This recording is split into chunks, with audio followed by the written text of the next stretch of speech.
Assalamualaikum warahmatullahi wabarakatuh. Kembali lagi bersama saya Andi Setiawan SPD. Pernah gak sih merasa bingung memilih antara investasi saham dan emas? Apalagi di tengah ketidakpastian ekonomi dan inflasi yang terus merangkak naik. Kedua instrumen ini memang memiliki keunggulan masing-masing. Namun mana yang lebih cocok untuk portofolio kita? Mari kita bedah satu persatu. Pertama, kita perlu memahami inflasi dan dampaknya terhadap keseharian kita, terhadap investasi kita. Inflasi adalah kenaikan harga barang dan jasa secara umum dalam jangka waktu tertentu. Ketika inflasi tinggi, nilai uang kita akan semakin berkurang. Oleh karenanya, kita perlu mencari instrumen investasi yang dapat melindungi uang kita, kekayaan kita dari erosi nilai uang ini. Secara historis, baik saham maupun emas seringkali dianggap sebagai aset yang melindungi nilai terhadap inflasi. Namun demikian, performanya bisa sangat berbeda tergantung pada kondisi ekonomi dan pasar global. Kemudian, bagaimana analisis mendalam tentang saham? Saham mewakili kepemilikan sebagai dari suatu perusahaan. Ketika perusahaan tersebut berkembang dan profitable, menguntungkan, menghasilkan untung, nilai sahamnya cenderung akan meningkat. Saham sering dianggap sebagai instrumen investasi jangka panjang yang berpotensi memberikan return hasil yang tinggi. Namun demikian, saham juga memiliki resiko yang lebih tinggi dibandingkan dengan instrumen investasi lainnya. Saham sangat sensitif terhadap kondisi ekonomi saat ini. Saat terjadi resesi atau ketidakpastian pergantian kepemimpinan atau perang, harga saham bisa turun drastis. Oleh karena itu, investasi saham membutuhkan analisis yang cermat dan kehati-hatian. Analisis keuntungan saham, mari kita coba mengulik lebih dalam lagi. Kemudian keuntungan investasi saham yaitu ada capital gain, keuntungan dari selisih harga jual dan beli saham. Jika harga saham naik saat Anda jual, maka Anda untung. Kemudian dividen, pembagian keuntungan perusahaan kepada pemegang saham. Semakin besar kepemilikannya saham yang kita miliki terhadap suatu perusahaan, semakin besar dividen yang akan kita terima. Faktor yang mempengaruhi keuntungan saham. Pertama ada kinerja perusahaan. Kinerja keuangan perusahaan yang baik umumnya akan meningkatkan harga saham. Kemudian ada kondisi ekonomi. Kondisi ekonomi makro seperti inflasi, suku bunga di suatu negara, dan pertumbuhan ekonomi dapat mempengaruhi harga saham. Kemudian ada juga sentimen pasar. Apa itu sentimen pasar? Sentimen investor terhadap suatu saham atau pasar saham secara keseluruhan dapat menyebabkan fluktuasi harganya.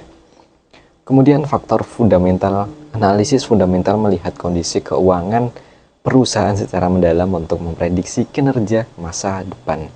Kemudian faktor teknikal, analisis teknikal menggunakan grafik untuk memprediksi pergerakan saham di masa depan. Kemudian kita analisis tentang emas ya. Emas sejak lama dianggap sebagai aset safe haven atau tempat berlindung yang aman di saat terjadi krisis ekonomi. Emas memiliki nilai intrinsik dan tidak bergantung pada kinerja perusahaan tertentu. Ketika nilai mata uang anjlok, harga emas biasanya cenderung naik. Emas sebagai alat investasi seringkali dijadikan sebagai diversifikasi portofolio untuk mengurangi resiko dari yang ada.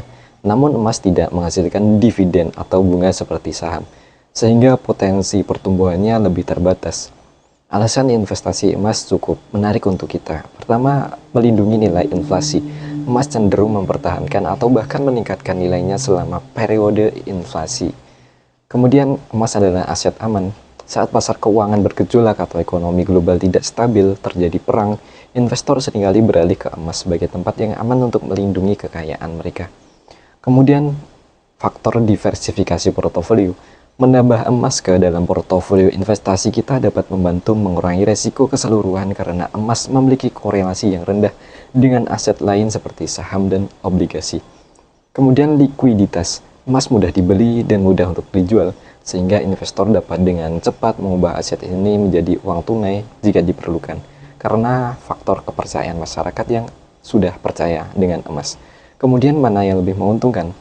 Pertanyaan mana yang lebih menguntungkan, saham atau emas, tidak memiliki jawaban yang pasti. Keduanya memiliki kelebihan dan kekurangan masing-masing. Maka pilihan yang tepat tergantung pada profil risiko Anda, tujuan investasi, dan kondisi pasar saat ini. Berikut ini beberapa tips yang perlu kita pertimbangkan sebelum berinvestasi. Tentukan tujuan investasi, apakah Anda ingin mendapatkan capital gain jangka pendek atau jangka panjang. Akses profil risiko, seberapa besar risiko yang bersedia kita ambil, kemudian diversifikasi portofolio. Jangan hanya berinvestasi pada suatu jenis aset. Lakukan riset secara mendalam. Pelajarilah tentang perusahaan yang sahamnya ingin Anda beli atau tren pasar secara keseluruhan. Investasi emas dan saham memiliki peran penting dalam membangun portofolio yang kuat. Kombinasi keduanya dapat memberikan diversifikasi yang baik, yang dapat membantu kita mencapai tujuan keuangan jangka panjang. Namun, perlu diingat bahwa investasi selalu mengandung resiko. Jadi, pastikan Anda membuat keputusan yang bijaksana dan sesuai dengan kondisi keuangan.